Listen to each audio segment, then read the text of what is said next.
Autre titre ce soir, l'Irlande a choisi de tourner une page de son histoire. Le référendum a rendu son verdict. 66% des votants ont décidé de rompre avec des siècles de prohibition de l'IVG. Bonsoir Clément Le Goff. Clément, le résultat est assez net. Il s'agit d'un vrai basculement pour le pays et pour les Irlandaises, bien sûr.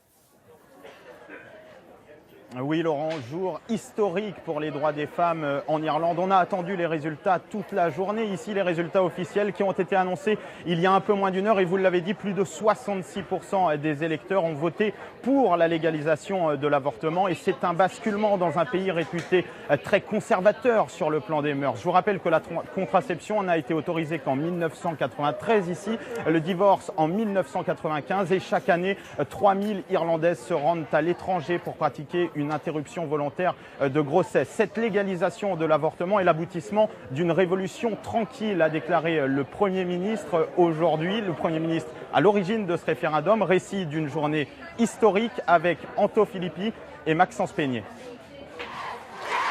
Une même clameur résonne dans tout le pays. En fin d'après-midi, des Irlandais de toutes les générations célèbrent leur victoire. Le oui à la légalisation de l'avortement vient de l'emporter largement. C'est génial, vraiment, c'est une journée mémorable pour l'Irlande. Alors je pense que c'est vraiment un jour historique pour les femmes d'Irlande et pour les femmes partout dans le monde. Plus de 66% de oui, un plébiscite dans un pays traditionnellement catholique. Un peu plus tôt dans la journée, début du dépouillement à Dublin et fin du suspense. Rapidement, les bulletins pro-avortement s'imposent largement. Il y a beaucoup de oui et je ne me laisse pas le croire. Pour beaucoup, c'est le droit des femmes qui est célébré. C'est très touchant de voir ces résultats, car depuis tant d'années, des femmes ont vécu dans la honte et le silence. À quelques mètres, les anti-avortements, eux, se rendent à l'évidence.